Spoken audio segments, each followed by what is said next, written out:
Hey guys, what is going on? Welcome to the weekly Football Manager show. First off, let's start with an apology. There's been a couple of weeks since we were last doing this show due to internet issues, due to pre-arranged stuff. There's always been something for the last few weeks getting in the way, and again this week on Thursday night my internet was down. But we are back. It is a Sunday evening and we are doing this show. It is myself, it is Ryan, and Colin is with us this week. Chris couldn't join us, so thank you for coming on, Colin. No problem. Good to be here. And what I will say is we will be confirming the lineup again next week because I'm not too sure how Chris is standing at the minute. He's had a lot of personal things going on, so we wish him well. We're going to go on to some topics for this evening. We're going to be looking at Lower League. We're going to be looking at clubs in the Lower League, how to handle management at that level. Then we're just going to have a look, see how we personally are winding down with Football Manager 2015 in preparation for Football Manager 2016. And Ryan will just give us a quick talk about what the website and what Football Manager Central as in general has planned for FM16. I might throw in a couple of things. The best thing about that is I've not informed Ryan about this, so he's no doubt panicking now what the to say. The website and what Football Manager Central. And I just heard myself in my ear, which is always disappointing. But let's get into tonight's show. We're going to start by talking about income. So, like magic, as I press it, income come up on the screen. So, we are going to have a look through. This is at low league level because, let's be honest, Ryan, I'm sure you'll admit, at higher level you can quite quickly make income happen. So I think it's a lot more valuable in the low leagues to balance your finances. I'm sure you'll agree. Oh, yeah, totally. Well, not more important. It's important at any level. I would say it's harder. Can we agree on that? Especially in Football Manager because, as you'll agree, Colin, the ability to do fundraising and to do events that clubs in real life would do to raise income, like bring and buy sales for something random to put out there. These things do happen in the world of low league football, which you can't implement in Football Manager. Yeah, I think the biggest problem I find, at least income-wise in the lower leagues, is things that you get as you get higher up, like lots of season ticket sales, lots of gate, big-time TV revenue, a lot of jersey sales, and player sales don't work, right? Nobody's showing up and paying millions of dollars for your non-league guys. And I wish they were. Yeah, I know. So do I. You're not putting 40,000 people in the seats at a game. You're not on TV 4 nights a week. You're not on TV all the time. You're not selling thousands and thousands of jerseys with big name signings.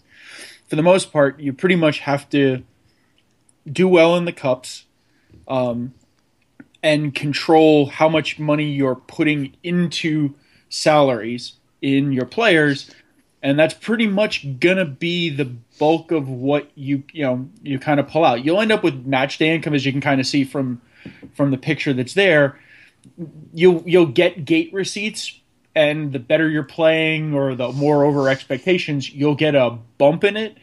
But you're not really going to be raking it in. So you have to be very, very, very careful with how things work.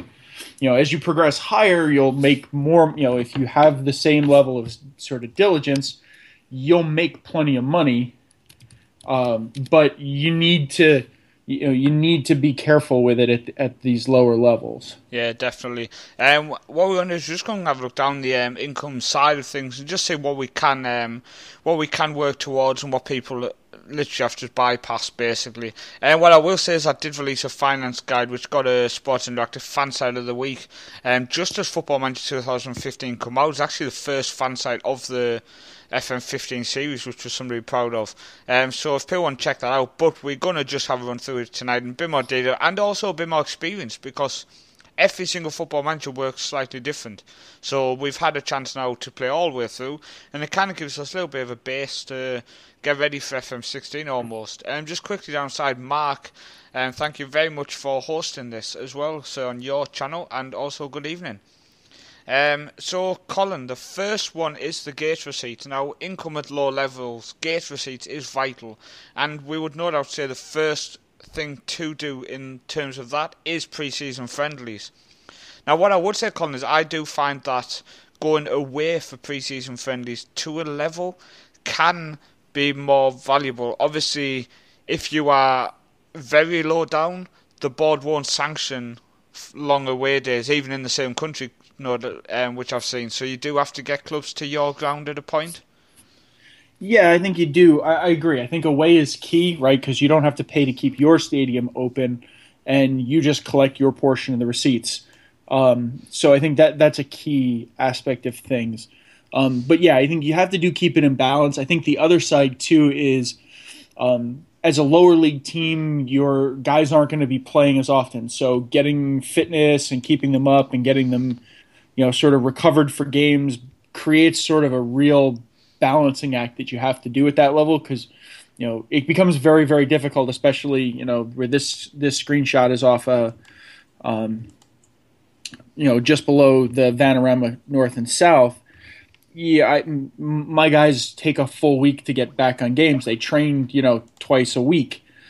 It's difficult to go out there and schedule them to play 3 times a week. You're going to get saturated with injuries and other assorted problems. So there is a definite balancing act. But I agree. Early season, preseason friendlies, and then the other piece of it is I think the better, the more you can outperform, the more people will come to the games. It's not going to swing it. You're not going to swing millions of dollars, but it will swing it positively in your favor if the team's got some momentum, you're playing well, there is something behind it, the numbers will start to pick up. That's definitely right. What I would use as an example is a very successful FC United and Manchester save I had in Football Manager 2014, actually, Colin, but it still works on the same basis, which was I was bringing in almost 500 more at the end of the season to the start of the season, and it was all due to surpassing expectation. And that is something people... At the end of the day, Football Manager is based on doing well, and the game knows that, and it is set for that. So the better you do, the more people go and watch it. It happens in real life. But I think when we go down season tickets, again, if you get promoted, you go and sell more season tickets. TV revenue's the same. Stuff you can't really... touch. Now, merchandising, that is something you can actually affect at that level. And it is a test actually ran not that long ago, which was I signed 5 players, Colin, for a non-league side, and every single one of them was an international. And my merchandising was at about 25,000 for that season. Now, every single one of them was signed on a pay-as-you-play deal, which means they did not cost me nothing because some of them didn't actually play a game. But shirt sales and stuff like that all went up. So it is something which does work, and at the lower level it works by signing international level players. Now, bear in mind the internationals you can sign are from some random nations. But you can sometimes attract a couple of... I attracted Simon Ford, the Jamaican international. So you can get some fairly decent players in, Colin, which is something to look into. But I see your merchandising is a $1,412, which is not that bad for that level. I mean, what I will say is your income for this level is outstanding. Your match day income, Colin, I think, and your gate receipts. I mean, I'm looking. You're in August, so this must have been pre-season friendlies. So I took this screenshot at the end of September. So it's preseason friendlies in the first month of the season. I just want to quickly say, Andy and Paddy and Scott, good evening, people. Thank you very much for coming along. Really appreciate it. But yeah, as you can see, the main influences Colin has inputted in his save are match day income and gate receipts. All of that is due to pre-season. Now, $71,000, basically 72,000 in 1 month, Colin, for a level 7 team. Am I correct? You are one below the Vanarama Conference North and South. Yep, that's correct. Outstanding amount of money. I definitely think it would have helped your finances. But we're going to jump onto the outgoings, which will say exactly how much it did help your finances. So that's that on the screen now, people. You will see. And your outgoings were 46,000. So I just want to quickly pick out where you've been spending it. Now, one thing I want to pick out, Colin, is I assume you played a lot of games at home because your travel costs of $165 were, I assume, to the local pizza shop. Yeah, most of the games so far have been home. A lot of the preseason games. So the preseason was scheduled before I started. Most of the preseason was home games, which is certainly nice and helpful. in some respect and lousy in others in that I have to pay a lot in terms of keeping the ground up and ground maintenance and things like that because we're obviously operating the stadium. Travel wasn't big. We do go a lot out for beer apparently. Yeah. So that would be the high other expenditure there. I was thinking that. To keep these boys drinking. What I will say, just looking through, sorry Colin, I just want to say your ground maintenance are 3,151. That is something that we put down to, obviously, that's down to the size of the stadium. The bigger the stadium, the more that goes up. It is the one above, the match day expenses, which is down to playing home games. Now it was 3,217. If Colin played all of his friendlies away from home, like we suggested, if you are slightly high, so you bottle sanction travelling around the country, that cost would not be there. Your travel cost would be included, but you would actually probably get a lot more money. What I found is, if you're in the Vanarama Conference Premier Division, I would say that's at the level where you bottle sanction, you to travel all over the country. And if you can get games against the likes of Bolton Wanderers or Bournemouth, for example, you're going to get a couple of thousand at the game, you're going to get more gate receipts, and you've got no match day expenses and no extra ground maintenance. Maybe I'm not too sure if any expenditure goes on that for matches, Colin. Yeah, I mean, you're always going to have some ground maintenance because there's always going to be, something going on to keep the pitch and the stadium ready to go. But it'll come way, way down because obviously if you're not playing at home, you're not going to be abusing the pitch. You don't have to line it, all those kind of things. So it goes way, way down in that. Sorry, go on, Colin. Something else to be really cognizant of at the lower league levels is staff salaries. So I know a lot of times when you come in,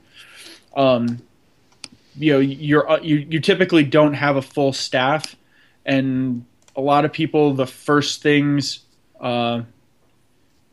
really, you want to round it out. You want to get all kinds of scouts and the best manager, the best assistant managers and coaches and that you can have.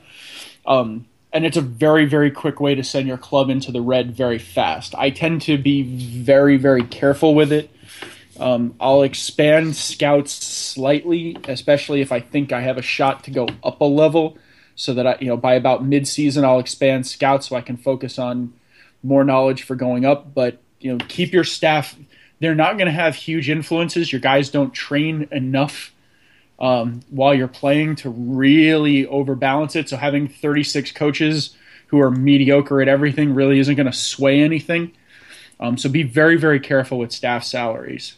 And what I would say is if you can get staff on non-contract, obviously that's a fantastic way of doing it. And there is actually a couple of things which I'm putting a post together for FM16, which is something a lot of people will miss. If you're in anywhere from League 1 and below, you can only have between maybe 6 and less, and going down maybe 3 coaches at Conference Premier, 2 coaches below that. What I will say is if your reserve team is active, guys, if you add a reserve team manager, he can train your first team as well. So a lot of people will kind of fill up the coaches and go, oh crap, I'm kind of doubling up on a lot of areas. And they'll kind of forget about the fact that they can actually add a reserve team manager who will then coach your first team as well. And I always like to make sure my reserve team manager is really good at fitness training, because for them 2 days a week the guys are in, I want them to be fit. Now, one thing I always recommend people, Colin, is don't waste your time individually training or trying to train these guys at quality, because they are not good enough to become Premier League or Championship standard at the end of the day. So just get them fit, get them on the pitch at close to 100% as you can, and you'll win most of your matches.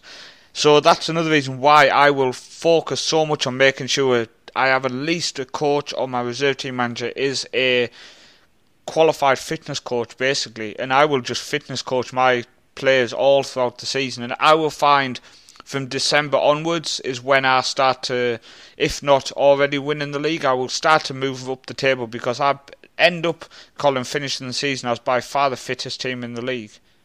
Yeah, fitness is a huge, huge aspect of where this is at, and I agree.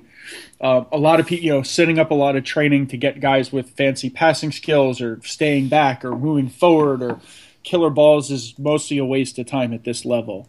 What you're really looking for is good fitness, good physicals, and keeping your team healthy all season, because that's what's going to, like exactly what you said, that's going to make the big difference between the start and the end of the season. The other thing, too, especially in the expense side, is depth is very difficult to achieve on this, and the deeper, a lot of people go out there, you look, we'll jump on that screen now, Colin. So okay. there's your squad screen now. This is Colin's squad and his most recent match. So you will see, Colin, your lineup with the flat 4 all set defensive. You've got wide midfielders, no wingers. You are playing a playmaker in the low league, Colin. Can you just justify that? So yeah, the guy that I have that I'm using there as a playmaker happens to be somebody I picked up on a trial day who was released from a much, he's a little older. I think he's 23. He was released from Colchester United. He's got better skill than most of what I would expect at this level. I managed to snap him up. I overspent a little bit on him, whereas you can see a lot of the other guys are all at amateur or non-contract basis. So I saved a bunch in those aspects to try and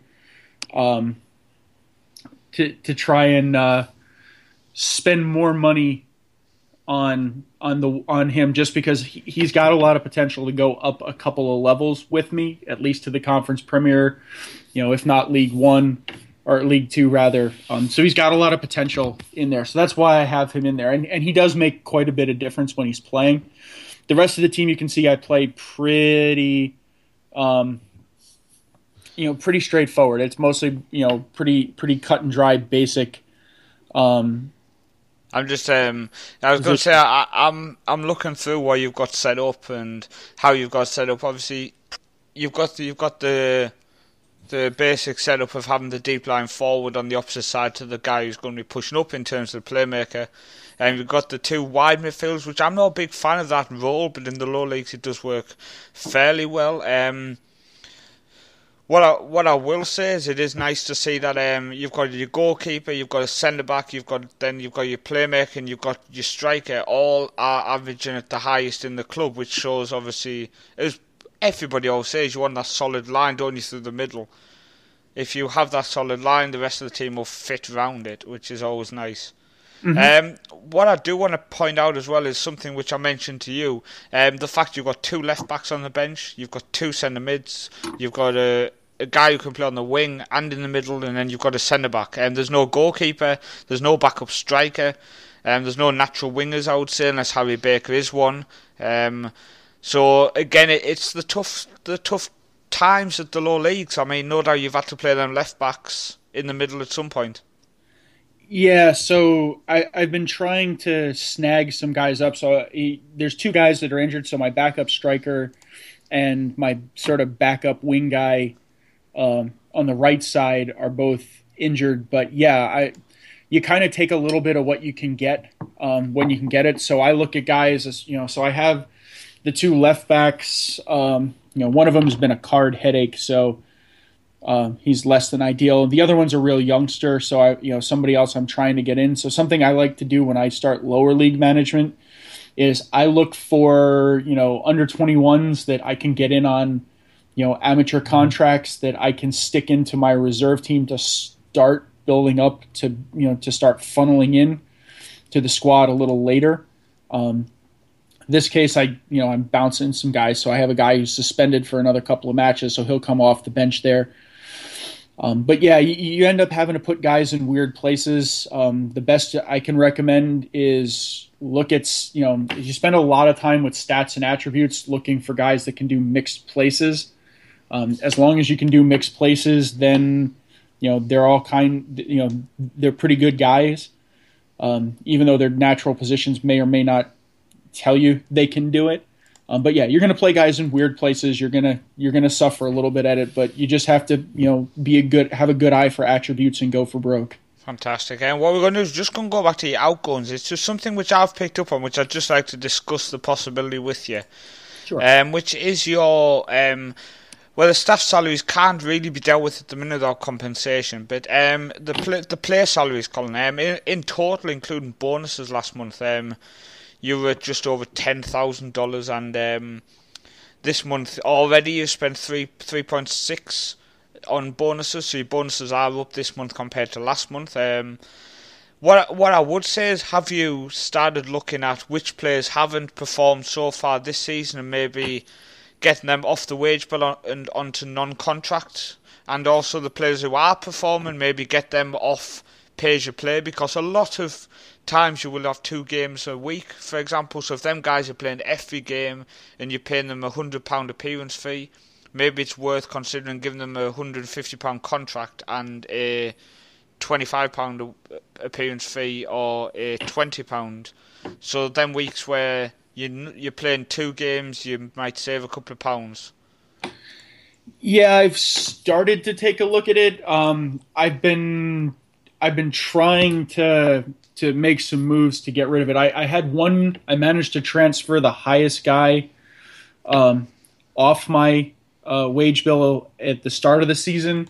So I had I think I have about 100K a year wage bill, 102,000 a year. I had one guy eating up 21K, 21.5. So I managed to transfer him out and kind of get him off. But beyond that, I'm starting that look. I'm still a little early, so I'm only at the end of September. Okay. I largely won't take that evaluation on until probably the January transfer window, to see because if I end up with guys that aren't performing, that won't take moves to non-contract, then I try and throw him off and kick him over to I'll try and transfer him out. Get rid of him. Yeah, basically, without the compensation, I'll look to fire him. Fantastic. Why not? Just get him out the club. But we're just going to move on. Just end by just talking about how are we winding down on Football Manager 2015. What I will say is, if people have been commenting, unfortunately my Twitch completely froze and I've missed everything. I've literally just booted it back up. And the first thing I see is McBride saying the American guy is good, very good knowledge. So if anyone said anything before that, I'm really sorry, but I didn't realise my Twitch had completely froze. And I'm going to have to get Twitch on my phone for future episodes, because when I have it on the computer at the same time, and people who are watching back on YouTube, that's right, we do it live on Twitch, so come along and listen live next time. But we're just going to talk about how we unwind, and just to end the show. Colin, just 5 minutes on this. I'm currently playing St. Pauli in Germany, just for something different, something random to give it a go, and I'm really enjoying the saves. Totally different to what I've done this year. I've always been low league, so obviously starting in the second tier, calling it something different, and I'm enjoying it. And obviously you're doing the low league saves, so how's that going? Not bad. So yeah, I picked this one up as just something to kind of wind my way out. It's a lot of fun. I enjoy the challenge. I'm not as big a fan of managing at the top and dealing with, starting out right away. I much prefer a lot more of the challenges.